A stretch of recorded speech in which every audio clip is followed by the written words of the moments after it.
चलो ले चले तुम्हें तारों के शहर में। हेलो मेरे प्यारे साथियों, कैसे हैं आप सभी लोग। स्वागत है आप सभी का आपके अपना प्यारा सा YouTube channel Vidya Vihar science coaching centre में। चलो बच्चों, फटाफट सभी लोग आ जाएंगे। आज की क्लास बाबू एकदम बहुत ही इंपॉर्टेंट होने वाला है, ठीक है। फटाफट सभी लोग एक बार जुड़ जाएंगे। चैप्टर है बाबू जीवों में जनन, 12th क्लास बायोलॉजी, ठीक है। जीवों में जनन, आज इस चैप्टर के बारे में हम लोग पढ़ेंगे अच्छे तरीके से, ठीक है।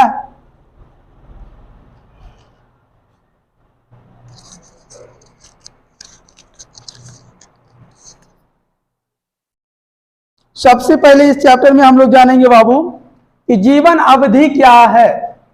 जीवन अवधि क्या है, रिप्रोडक्शन ऑफ ऑर्गेनिज्म इंग्लिश में चैप्टर का नाम है, ठीक है। सबसे पहले हम लोग जानेंगे कि जीवन अवधि, जीवन अवधि क्या है। ध्यान से सभी बच्चे लोग एकदम बने रहेंगे, वीडियो के एकदम अंत तक रहेंगे बाबू, तभी समझ में आएगा ज्यादा। हमने क्या बताया आपको, थंबनेल में आप लोग देखे ना कि क्लास में ही याद हो जाएगा। बिल्कुल जी बिल्कुल, क्लास में ही याद हो जाएगा, सिर्फ अंत तक बने रहिए वीडियो में, ठीक है सभी लोग। जीवन अवधि क्या है,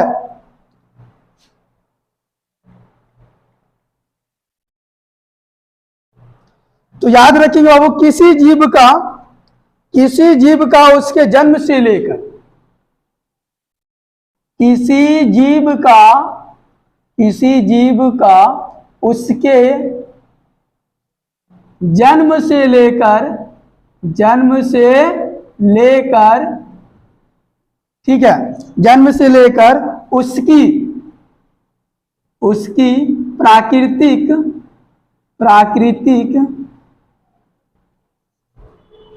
प्राकृतिक मृत्यु तक का समय जीवन अवधि या जीवन काल कहलाता है। सभी को समझिए आ गया ना बाबू कि किसी जीव का, इस संसार में जितने भी जीव है सबके अंदर, समझ रहे हो ना। अब यदि इस बोर्ड की बात करें तो ये क्या सा पदार्थ है पता है ना, निर्जीव पदार्थ है जी। तो किसी जीव का उसके जन्म से लेकर उसकी प्राकृतिक मृत्यु तक का समय जीवन अवधि या जीवन काल कहलाता है। सिंपल सी भाषा में आप लोग याद रखेंगे बाबू, ठीक है, कि इस संसार में जो भी व्यक्ति आए हैं, ठीक है, जो भी जन्म लिए हैं, एक ना एक दिन उसका तो मृत्यु होगा ना। कमेंट में बताएंगे आप लोग, होगा कि नहीं। तो उसके बीच का जो समय है वही समय जीवन काल या जीवन अवधि कहलाता है बाबू। अब यदि हम लोग बात करेंगे तो अलग अलग जीवों की यदि बात करेंगे बाबू, तो अलग अलग जीवों का जो जीवन काल है ना अलग अलग होता है। अलग अलग जीवों का जीवन काल, जैसे हम बता देते, एक बार लिख देते आप लोग को। प्रत्येक जीव का जीवन काल, प्रत्येक जीव का जीवन काल ठीक है, अलग अलग होता है, अलग अलग होता है। प्रत्येक जीव का जीवन काल अलग अलग होता है। जैसे मनुष्य एक जीव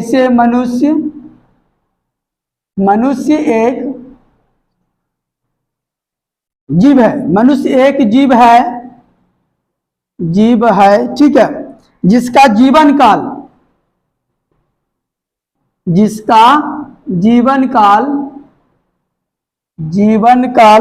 70 से 75 वर्ष, ठीक है, माना गया है, ठीक है बाबू। इसी प्रकार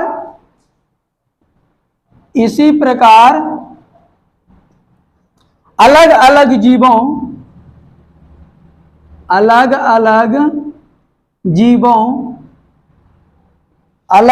जीवों का जीवन काल अलग अलग होता है, अलग अलग होता है। समझ में आ रहा है ना सभी बच्चों को? ठीक है। जीवन अवधि क्या है बाबू? किसी जीव का उसके जन्म से लेकर उसकी प्राकृतिक मृत्यु तक का समय जीवन अवधि या जीवन काल कहलाता है। ठीक है। यदि हम बात करेंगे तो प्रत्येक जीव, इस संसार में जितने भी जीव हैं, ठीक है, इस संसार में जितने भी जीव है उसका जीवन काल अलग अलग होता है। जैसे यदि हम लोग मनुष्य की बात करेंगे हम लोगों की, तो हम लोगों की जीने की आयु लगभग जो है 70 से 75 वर्ष है, अभी की हम लोग बात करते हैं। लेकिन पहले की यदि हम लोग बात करेंगे बाबू, तो पहले के जमाना में 80 वर्ष 100 वर्ष जी जाते थे। ठीक है। इसी प्रकार यदि हम लोग बात करेंगे तो अलग अलग जीवों का जीवन काल अलग अलग होता है। जैसे मैं बताते हैं आप लोगों को, यदि हम लोग हाथी की बात करेंगे, हाथी का जीवन काल, हाथी का जीवन काल, हाथी का जीवन काल कितना होता है जी? 65 से 70 वर्ष, 65 से 70 वर्ष।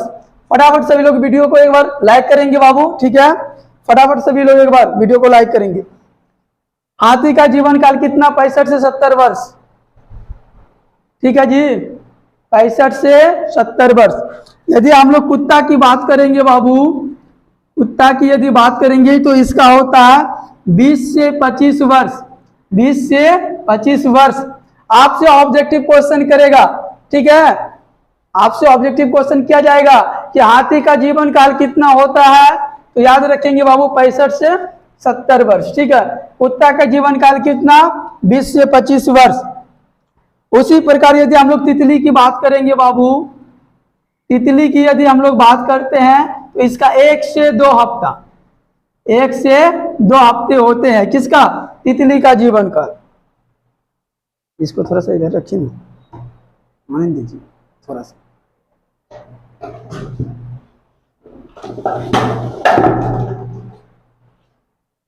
यदि हम लोग बात करेंगे बाबू कछुआ का जीवन काल, कछुआ की यदि हम लोग बात करेंगे, ठीक है, तो कछुआ का होता है 100 से 150 वर्ष।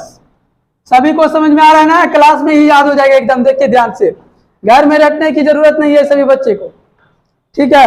यदि हम लोग धान की बात करेंगे, धान की बाबू, तो धान का होता है 3 से 4 महीना, 3 से 4 महीना। इसी प्रकार से आप याद कर सकते हैं। ठीक है। इसका पीडीएफ हम टेलीग्राम में दे देंगे। ठीक है, वीडियो के डिस्क्रिप्शन में लिंक है, वहां से जाके टेलीग्राम में आप सभी लोग जुड़ जाएंगे एक बार। और फटाफट वीडियो को एक बार शेयर करेंगे बाबू। ठीक है, ये समझ में आ गया आप लोगों को? अलग अलग व्यक्तियों का अलग अलग जीवन काल कैसे होता है, हाथी का कितना बताया बाबू, कमेंट में जरूर बताएंगे। ठीक है।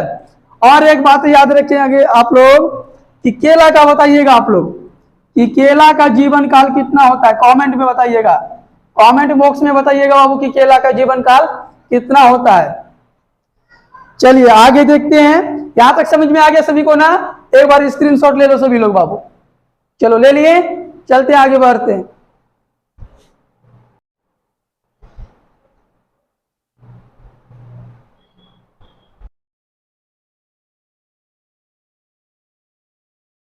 देखिए आगे जनन किसे कहते हैं। ठीक है, वहां तक समझ लिया आप लोग, जीवन अवधि क्या है और अलग अलग जीवों का अलग अलग जीवन काल होता है। ठीक है, आगे देखिए जनन किसे कहते हैं, रिप्रोडक्शन। ठीक है, जनन द्वारा कोई जीवधारी, जीवधारी कौन? वनस्पति या प्राणी अपने ही सदृश, मतलब जैसे किसी दूसरे जीव को जन्म देकर अपनी जाति की वृद्धि करता, उसे जनन कहते हैं। सिंपल सी भाषा में याद रखिएगा कि जनन का अर्थ है अपने समान संतान उत्पन्न करना। जैसे हम लोग यदि हम लोग कोई भी संतान को उत्पन्न करेंगे तो अपने ही जैसे, ठीक है, तो इसे ही हम लोग क्या कहेंगे? जनन कहेंगे। और जनन कब होता है? जब एक स्त्री और एक पुरुष आपस में, ठीक है, मिलते हैं तभी ये जनन होता है। ये चीज याद रखेंगे सभी बच्चे कि जनन द्वारा कोई जीवधारी सदृश किसी दूसरे जीव को जन्म देकर अपनी जाति की वृद्धि करता है। हम क्या करेंगे? यदि हमारी जाति का अस्तित्व हम कैसे बनाए रखेंगे? जब तक हम जनन नहीं करेंगे तो हमारी जाति का अस्तित्व नहीं बनेगा। ठीक है, तब तक हमारी जाति का अस्तित्व, यदि मान लो कि हम किसी दिन मर जाते हैं तो कैसे पता चलेगा कि हमारा जो जाति अभी भी जीवित है? तो वो जनन करने से ही पता चलता है। ठीक है, यदि जनन का अर्थ है कि अपने समान संतान उत्पन्न करना, जैसे हम हैं बिल्कुल उसी प्रकार से। ठीक है, अब जनन के उद्देश्य क्या क्या है उनके बारे में जानिए। आखिर हम जनन क्यों करते हैं, इसके करने का क्या वजह है। क्या जनन नहीं करेंगे क्या हम लोग नहीं रह सकते? जी ऐसा बात नहीं है। यदि हम लोग जनन नहीं करेंगे तो यह सारी जो सृष्टि है, सारी जो दुनिया है, धीरे धीरे क्या हो जाएगा, विलुप्त होते जाएगा। ठीक है, विलुप्त होते जाएगा। इसलिए जनन करना बहुत ही जरूरी है। इस संसार में हर पशु पक्षी मानव जो भी है सब लोग जनन करते हैं। ठीक है, तो कहते हैं कि जनन जो है जीवों की एक प्रमुख जैविक क्रिया है। जनन क्या है? जीवों की एक प्रमुख जैविक क्रिया है जिसके उद्देश्य निम्न है। जिसके उद्देश्य निम्न है। पहला उद्देश्य देखिए बाबू क्या है कि जनन के माध्यम से ही जाति का निरंतर सदैव बनी रहती है। यदि हम जनन नहीं करेंगे तो हमारे जाति कैसे बना रहेगा? ठीक है, मान लो कि आज हम हैं, कल हम नहीं रहेंगे, तो कैसे पता चलेगा कि हमारा जाति अभी भी अस्तित्व में है, जीवित है इस संसार में? पता नहीं चलेगा ना जी। दूसरी बात यह है कि जीव जनन करते हैं, जीव तो जनन करते हैं और अपने समान संतान भी उत्पन्न करते हैं, अपने जैसे पुत्र या पुत्रियां भी उत्पन्न करते हैं, जिससे उनकी संख्या में क्या होता है, वृद्धि होता है। आज मान लो आप 2 हैं, 1 है, आप शादी करेंगे 2 हो जाइएगा, दोनों के बीच संबंध होगा। ठीक है, जनन होगा। ठीक है, उसके बाद जो है धीरे धीरे परिवार क्या होगा, बढ़ते जाएगा। ठीक है, समझ में आ रहा है ना। यदि 3 नंबर की बात करेंगे बाबू की जनन के द्वारा ही किसी जीव की मृत्यु होने पर भी उसकी जाति का अस्तित्व बना रहता है। यदि आज हमारे बाबू यदि हम कल मर जाएंगे तो हमारा जाति तो बना रहेगा ना। कब? जैसे हमारा पुत्र हो गया वो भी तो इसी जात से है कि नहीं? तो याद रखेंगे कि मानव जाति से जनन से विभिन्नताएं उत्पन्न होती हैं। जनन से विभिन्नताएं अलग अलग चीजें उत्पन्न होते हैं और अलग अलग चीजों से अलग अलग विकास भी होता है। ठीक है, आज की क्लास बस यहीं तक। आप लोगों को समझ में आ गया होगा। ठीक है, ज्यादा से ज्यादा वीडियो को बाबू शेयर करेंगे, चैनल को सब्सक्राइब करेंगे और लाइक जरूर करेंगे। ठीक है, धन्यवाद।